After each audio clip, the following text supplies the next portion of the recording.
Hello, and welcome to Conversations Worth Your While, a show in which I chat with authentic, heart-centered experts about interesting topics to spark, inspire, and motivate personal and professional change.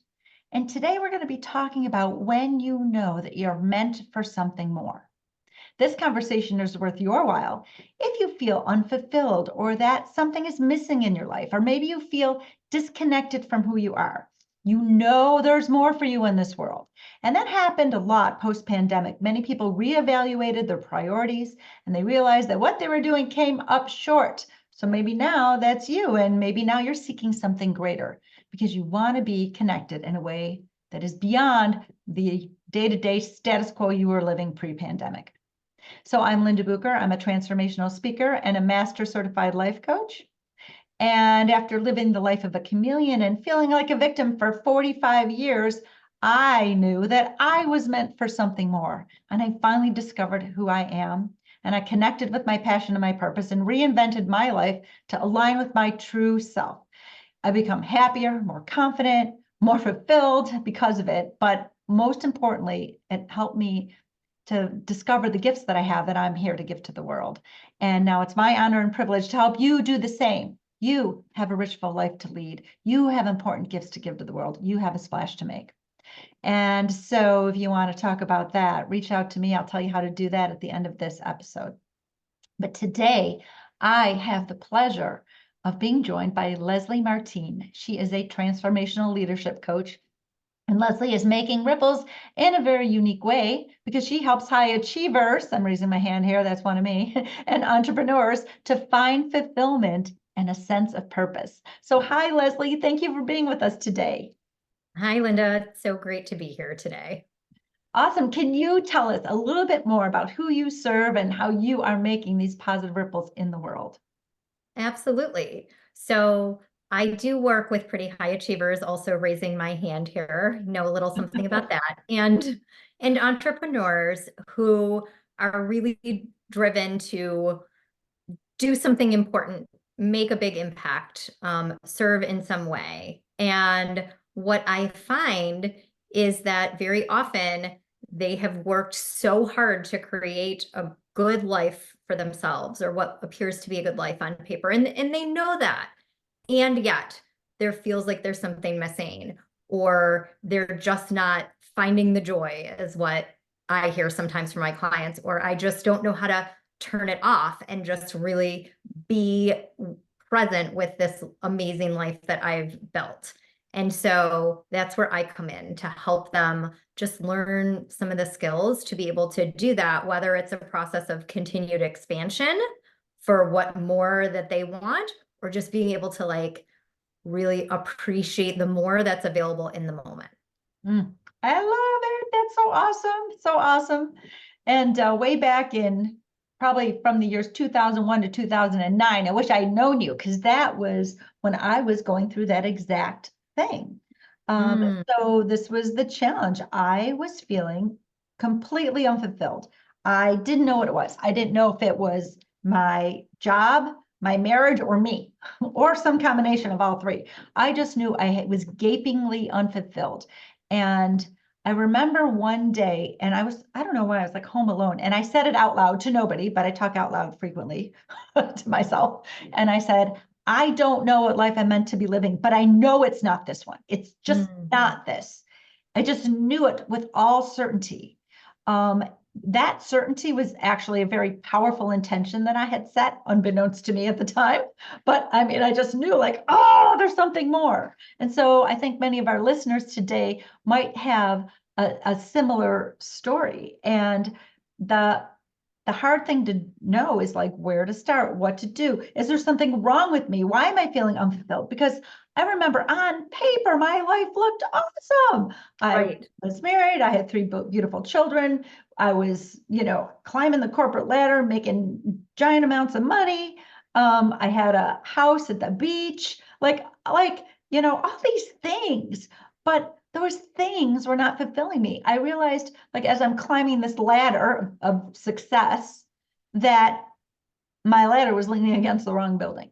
That's what I was like, wait a minute, that's not what I want. I'm meant for something more, but I didn't know what it was. I didn't know what I wanted or who it was. I know that you have a similar story. Like I left the corporate world to become a coach, and we'll talk about a little bit more about our story about how we got to be where we are. But I know you have a similar story of like discontent. Tell me about it. Yeah. So I I started out my career in the therapy world as an entrepreneur. So I built a pretty successful counseling center. And I loved that work and was very passionate about being able to help people heal from, adverse life experiences and really see the potential for themselves that might not have been there. And that was great for many years, about, a decade and a half. And meanwhile, I was doing that. I was going through my own transformational process of healing from a lot of, the adversity that I experienced in life. And I just got to a place was during the pandemic where I was like, things are good. I really, like you're saying, everything on paper looks amazing. Like I have a beautiful home and family and things are stable. And yet there was this like little voice inside, like really deep inside, that was like, well, this can't be it. Like, yeah, you did all this hard work and like, now what? I'm still young. I still have a lot of life to live. I also have a lot to offer to the world. Like, how do I do that? Because I didn't feel that I was able to really bring the full expression of the gifts that I have and work with the kind of people that, I might want to work with if I'm just constrained to a therapy setting. Right. And so, like you, I fought that for a while, tried to just ignore it, tried to be like, it'll just go away. Things are good. I tried to just really convince myself that it was enough. And then I just had to have one of those moments of reckoning where it was like, you know what? I'm meant for more. I need to honor that. My soul needs me to honor that. And I don't know exactly what that's going to look like, but I'm just going to take that first step of putting myself out there. And, if there are people, like if I'm experiencing this, there have to be other people that are also experiencing this. And so that was the reason that I really like took the step into the coaching sphere to try to help in a deeper way. Yeah, beautiful, beautiful. So one thing that I love that you brought up, so it's kind of like what we're talking about here is I remember feeling there's more for me, but what I didn't know at the time was how fulfilling it was going to be to recognize finally that I'm here for something even greater than me. I'm here to be more for other people, to be that something more for other people. And that was really the to heed the call, initially was selfish, like, well, there's got to be more for me in this world because I'm unfulfilled. It's all about me, me, me. But then as I discovered who I am, truly, because like I said, I'd been a chameleon, like for a very long time, decades and decades. When I discovered who I am, I discovered that my gifts are meant to be of service for more. And that is the basis for the work that I do now. Like, my little tagline is make a splash. My little thing on here says ripple maker right there.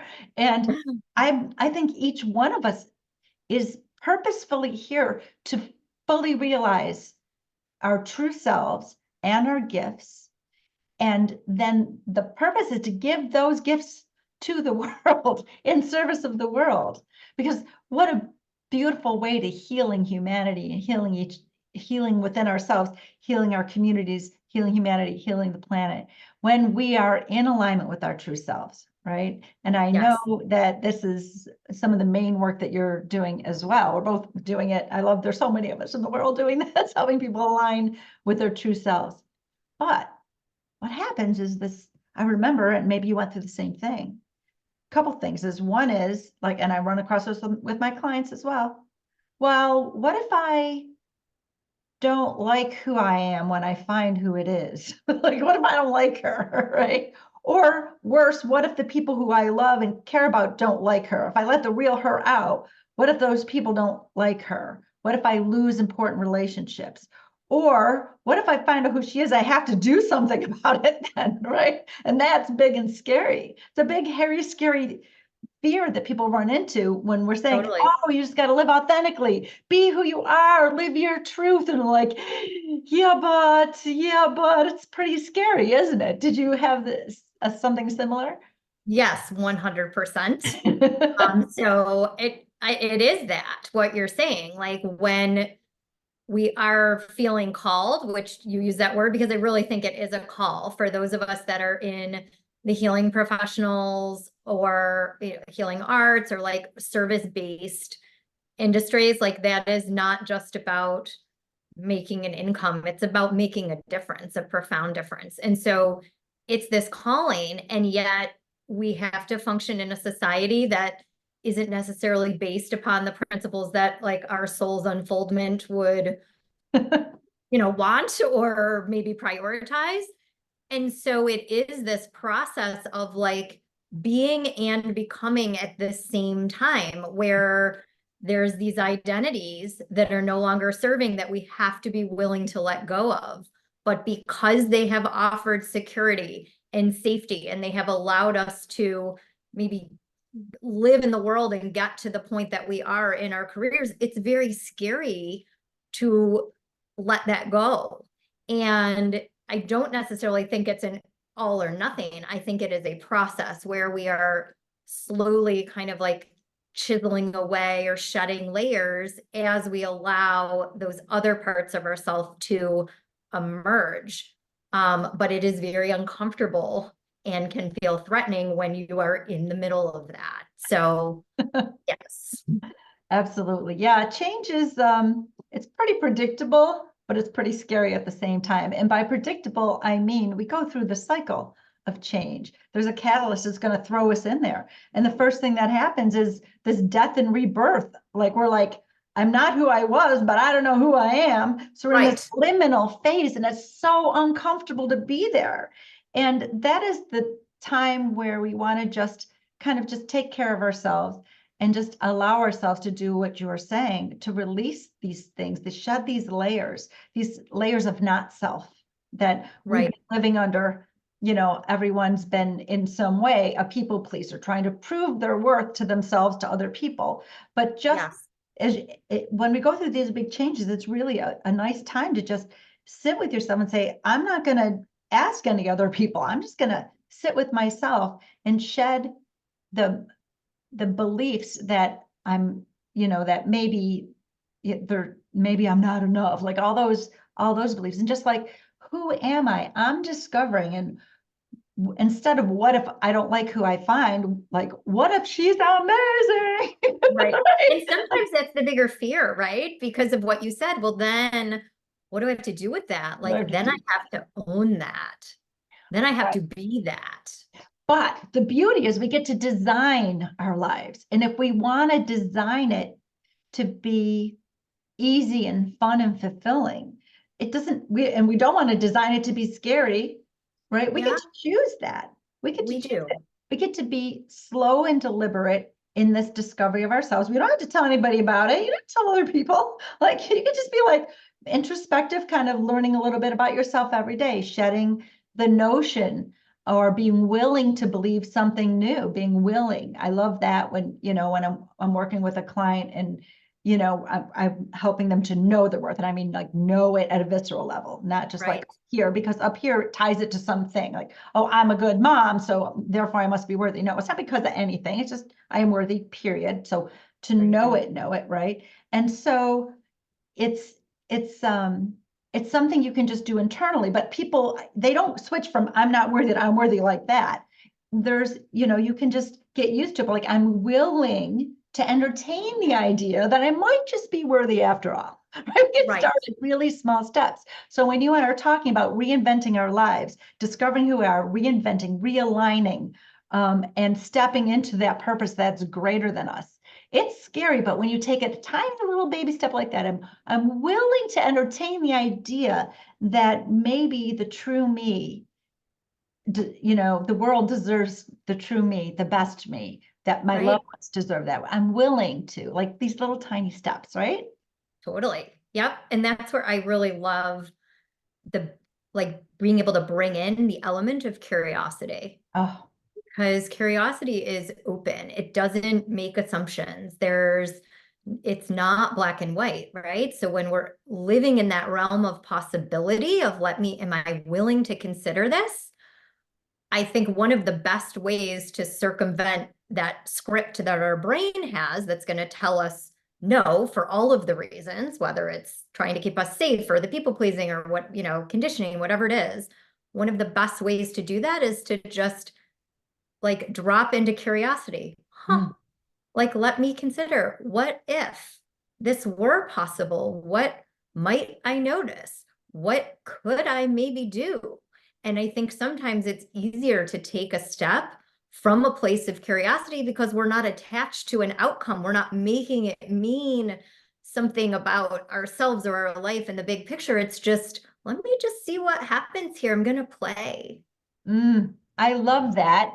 And when I was getting to know myself, I actually did something like that. I had these little Post-its and they had a sentence on them. It's the same sentence. And I put the Post-its in all these places that I would like at the kitchen window when I'm doing dishes. I can see this Post-it when I go to the thermostat because it's a little too cold in the house. And, the Post-it was there on my bathroom mirror. The Post-it was there. And it said, Yeah. isn't that interesting? Beautiful. The question Yes. mark at Love the it. end. Isn't that Yeah. interesting? And it was a reminder to say, what am I thinking or feeling right now? Isn't that interesting? No judgment. Isn't Right. that interesting? Right. And so that is a tiny baby step I took to get to know myself. What am I feeling right now? Isn't that interesting? What am I doing right now? Isn't that interesting? Right. Right. Yeah. And Yeah. so I tiny think you were nicer about it. The way that I got to that is like, perhaps my brain is lying to me. Mm. Right? Like, and that really helped me to question, like, okay, maybe that's not true. Like what? And because I have very profound experiences where the thing I thought that I believed was so certain of Mm. proved that wrong. So it taught me that, like, okay, what my brain offers me is not necessarily the truth of what I'm capable of, or even what is remotely possible for me. Yeah. Oh, that's absolutely true. I probably use that like, call bullshit on my thoughts like Okay, 100 so times a day. Like right. it's become a habit. Because our brains do lie to us. And I'll use an example with my clients that like monsters under the bed. When I was like Mhm. 6 years old, I was convinced there was monster, not just one, many, many monsters under the bed. And if I were to get up and go to the bathroom like I had to do at 2 a.m., right? That as soon as I put my ankle over, some of these monsters are going to grab my ankle, suck me under the bed into some black oblivion, and I would never be heard from again. And I believed this. My mind was so certain of this. And when your Sure. mind is certain of something, then you have emotions, right? What you have emotions that Totally. that Yeah. follow our thoughts. My emotion was terror, right? Yeah. And then um, physical response to that emotion was my blood pressure would elevate, my respiration would elevate, and I would feel frozen. I didn't Yeah. want to move. I didn't like Yeah. frozen, right? So Yeah. physical. And then the action that followed, or the inaction, basically, was I wasn't getting out of bed Yeah. because of this thought that there's monsters under the bed. I didn't get Right. out of bed. So I basically peed my pants, peed the bed, right? I was Yeah. right? Yeah. But that terror that I experienced in the physical, it's all in my head. Totally. There's monsters under the bed. So as adults, we have these same things. We have monsters under the bed. These are our fears, and they're just beliefs that we currently hold. And all we need to do is to, look under the bed in the daylight, say, wait a minute, Yeah. they're not actually here because our brains are hardwired to believe what we already think, to find evidence of what we already believe to be true, right? Right. So It's exactly what you were saying a few minutes ago about when someone's at this point where they're considering taking this step. Well, what if I don't like my true self, or what if my true self isn't good enough, right? Like those are the monsters in this scenario. And, your brain offers you that for many different reasons, but in part to try to keep you safe from stepping out into the unknown and doing something that is uncertain. right. Right. And that's where being able to bring in just that element of curiosity, or questioning, like, well, what if that's not true? Because that's just as likely a thought as the opposite, which could be like, what if I'm freaking amazing? Right. Right. And Exactly. isn't that more pleasant to believe about yourself?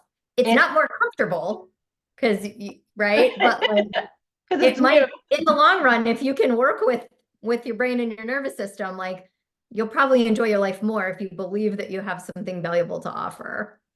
Yes, absolutely.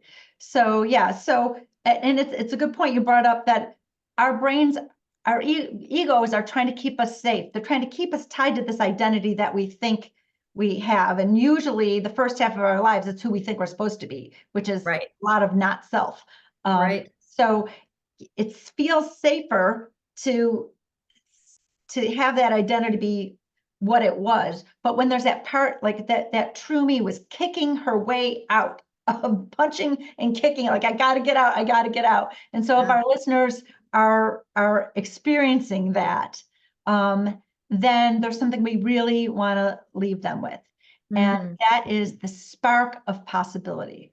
And to know that it doesn't have to be hard to get to know yourself and to take the baby steps to realign what you're doing with who you are. Because when you wrap what you're doing around and how you're doing it around who you are, that's where happiness and success will meet you. And that's your version of success, not the ladder that was leaning against the wrong building. Okay. right. Right. Right. Right. So let's talk about how to fuel that spark of possibility. I'll let you go first. Okay.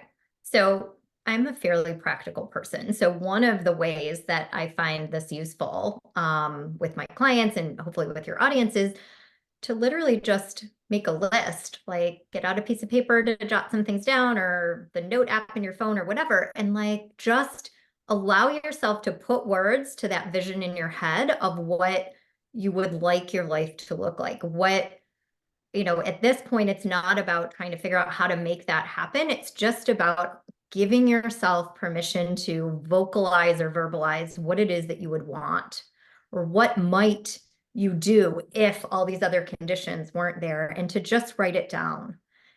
And then from there, I mean, that in and of itself has value, right? But from there, I think the way that we create that spark is to look at, okay, like which of those things stand out as like might be possible, right? There's maybe some things that are on there that would take a little bit longer to develop and more of an investment, but there's probably some things on there, just for example, like I want to feel more present with my kids, or I want to smile more throughout the day, or I just want to love myself a little more.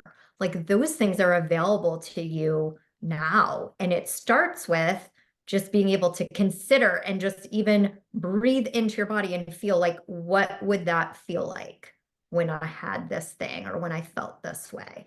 So that's one of the just very basic practices that I love to help create that possibility. I love that. I love that. And I'm going to give another example for our audience of Oh, something. awesome. And this is an exercise that I learned very early when I was becoming a coach. And I'll take clients through this a lot. It's beautiful. It's called the ideal day exercise. Mm. And it's about just kind of allowing it to come to you. Don't build it, don't design it, but allowing it to come to you sometime out in the future, maybe 3 years, 5 years, somewhere where your brain's not going to argue with like that can never happen. Right? So it's not fun, Mhm. right? But maybe for you that's 6 months away, but maybe for you it's a year or 5 years away.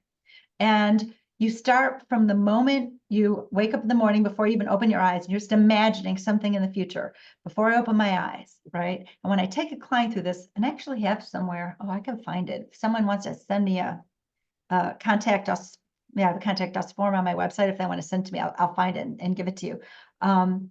It's like a prompt for helping someone move through this ideal day. So the Mm. prompts are things like, okay, so you woke up, you haven't opened your eyes yet. What do you notice? right? So when Mm, maybe I noticed mountain air, but you know, you live in New York City. It was like, that's okay. right. That's all right. We're not going to argue with it. You're noticing mountain air. Did you wake up to an alarm? No, I did not. Okay. All right. So what are you going to do next? Well, I'm going to open my eyes. Okay. What do you see? And they might see I live on I'm on a second floor, but normally my house is on the first floor. They're noticing what's different. It's a really beautiful exercise. Then I'll take them, you know, what are you doing next? Oh, I'm going to take a shower and get dressed. Okay. Well, what's in your closet? And I had a client be like, oh, that's really interesting. There's a lot of flowery skirts in my closet and there's sandals and no high heels. And this was a client who was living in power suits, right? She was in the C-suite. She was like, right, she's Yes. noticing that what's in her closet is not what's in her closet today, because we were out 2 years, I think, for her. Right. Um, and so we're going through the whole entire day. And then what we're noticing at the end of the day, once you do this quick little exercise, which it takes about 5 or 10 minutes maybe, is you notice the balance that was in your day. You noticed how much of the day you spent on yourself, how much you spent with other people, what you were doing, how you were doing it, where you were living. This is this is a glimpse into your true self. Right. It's such a beautiful exercise. Well, And and what I love about it, what you're saying, the way that you approach that is via the senses, right? You're asking people what they notice in terms of what can they smell and see and how do they feel. And when we're able to look at it that way, like that helps us embody it to really today, know what it would be like, right? Because the brain doesn't tell time and difference in that sense. Like when we're envisioning something, we can have that experience. And that is a way that we make it real. Like we get ourselves closer, we walk ourselves into that future. So what a beautiful exercise. I might borrow that from you. yeah, it's a beautiful exercise. And I really love such a great point that you've made, that we want our lives to feel fulfilled right now. Well, doing an exercise like this, guess what? In that moment that you're doing it, you're feeling fulfilled right now. You can embody and bring in the emotions that you want when you envision your future that you are meant to have. This is a future I'm meant to have. And now, instead of being something like you're trying to cerebrally come up with, you know, now it's like, oh, this is what my true self craves, right?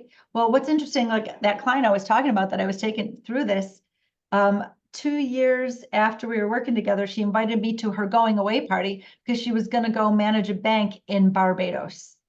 Wow. And guess what she was going to get to wear every day? Flowered skirts Flowery and skirts and sandals. sandals. It's Oh, that's so awesome. amazing. Yeah. So these are just some things people can do today. And I love that we left them with a way to have a spark of possibility and then fuel that just a little bit with these little exercises. So Yeah. Lesley, thank you so much for being on Conversations with You Wow. You've been a wonderful, insightful guest. Oh, Linda, thank you for having me. It's my pleasure. You are welcome. And now I know you have a resource that you would like to share with our audience. Can you tell us a little bit more about what that is? I can. So I will link it to this practice that we're just offering people, right? About how to create that spark of possibility. And one of the things that helps do that is to have your nervous system in a calm state first, because it's actually more available to you to think those higher level thoughts and dream and be creative and envision when our nervous systems are calm. And so what I have to offer to the audience is a 5-step strategy. It's a 5-minute video that I did where I walk the audience through how to create a sense of calm, to be able to turn your brain off and like really calm down in a way that really works. It's called chill. And yeah, that would be a place to start. So that's what I have for your folks. Really cool. That sounds great. I will put the link for everyone in the show notes so they can go directly and get that. And then like I said, I do have this resource where I've recorded how to go through the ideal day. So I don't know where that is, but I will find it. If anyone wants to go to my website, to the Contact Us page on my website, lindabucher.com, just send me a little note and I will send it to you. But I also have on my website a little free resource called Success on Your Own Terms. so that your ladder is not leaning against the wrong building, how to redefine success based on who you are. And it's actually also a way to get to know a little bit more about who you are. So it also coincides with this conversation, and that's available at the footer of every page of my website, called Success on Your Own Terms, a simple, straightforward guide to redefining success. So that's there. So this is our show. It's been so wonderful. Thank you for being with us, Lesley. Thank you for being with us, audience members. And once again, I'm Lilnda Bucher, a transformational speaker and a master certified life coach, and I am on a mission to inspire and impact millions of people to know their worth and share their gifts, deliberately creating big, beautiful ripples in the world. So if you feel stuck or unworthy or unfulfilled or out of alignment in your life or career and you just don't know what's next, I'd love to talk with you, and you can have a complimentary chat with me. And you can get that at lindabucher.com/chatwithlynda. So that's our show. Please come back next week for another amazing topic. And I'd like to once more thank Lesley Martín, a transformational leadership coach. I'll put her information in the show notes so you can contact her directly as well. And until next time, please subscribe and make sure that you've made this conversation worth your while by fueling the spark that it ignited.